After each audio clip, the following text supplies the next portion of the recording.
Saudara buruh menggelar sujud syukur di depan gedung Mahkamah Konstitusi usai gugatan mereka dikabulkan sebagian oleh MK. Proses syukur kepada Tuhan Yang Maha Kuasa dengan mengucap Alhamdulillah, kita bersyukur bersama-sama. 1, 2, 3. Alhamdulillah. Ekspresi buruh ini merupakan respons atas putusan MK yang mengabulkan sebagian gugatan Undang-Undang Cipta Kerja. Buruh menggelar unjuk rasa di kawasan Medan Merdeka, Jakarta Pusat saat Hakim MK membacakan putusan terkait gugatan Undang-Undang Cipta Kerja.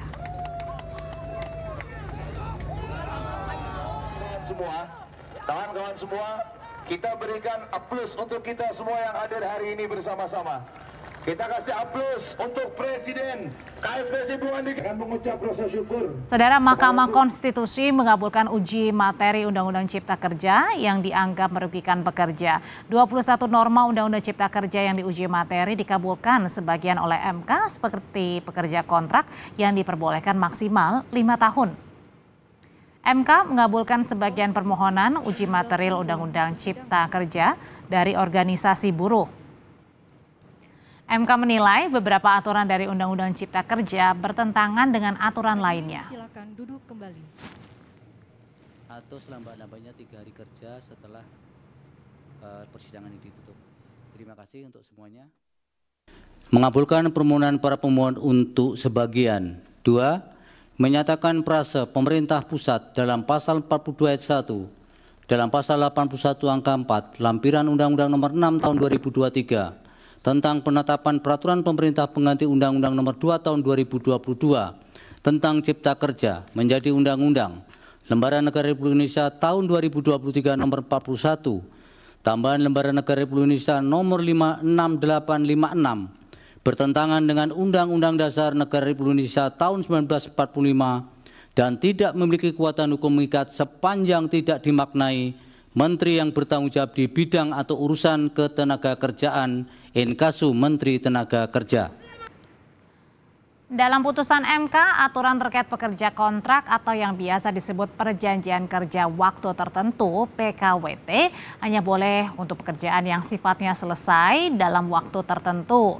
Jadi dengan begitu tidak semua pekerjaan bisa menggunakan sistem PKWT. Itu pun paling lama 5 tahun dan harus diangkat menjadi karyawan tetap atau PKWTT. MK juga memutuskan keputusan lembur harus diberikan perusahaan dan disetujui pemberi kerja yang harus dicatatkan.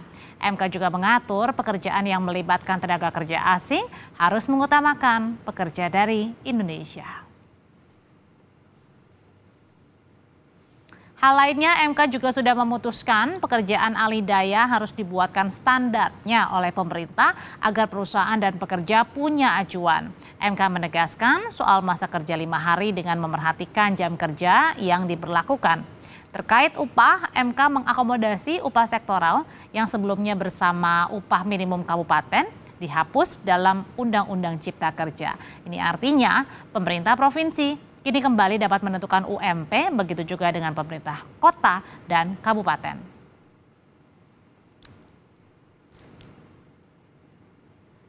Selain mengabulkan sebagian gugatan Undang-Undang Cipta Kerja, Mahkamah Konstitusi juga meminta pemerintah membuat Undang-Undang Ketenagakerjaan baru di luar Undang-Undang Cipta Kerja. Hakim Mahkamah Konstitusi Eni Nurbaningsih menyebut klaster ketenagakerjaan dikeluarkan dari Undang-Undang Cipta Kerja. Sejumlah materi substansi peraturan perundang-undangan yang secara hierarki di bawah undang-undang termasuk dalam sejumlah peraturan pemerintah dimasukkan sebagai materi dalam Undang-Undang Ketenagakerjaan. Tidak hanya itu, dengan cara mengaturnya dalam undang-undang tersendiri dan terpisah dari Undang-Undang 6 2023, Undang-Undang Ketenagakerjaan akan semakin lebih mudah dipahami. Dengan menggunakan dasar pemikiran tersebut, waktu paling lama 2 tahun dinilai oleh Mahkamah cukup bagi pembentuk undang-undang untuk membuat Undang-Undang Ketenagakerjaan baru yang substansinya menampung materi Undang-Undang 13 2003 dan Undang-Undang 6 2023, serta sekaligus menampung substansi dan semangat sejumlah putusan mahkamah yang berkenaan dengan ketenagakerjaan dengan melibatkan partisipasi aktif serikat pekerja atau serikat buruh. Saudara, PLT Kepala Badan Pusat Statistik Amalia Adininggar Widyasanti menyampaikan rilis statistik khususnya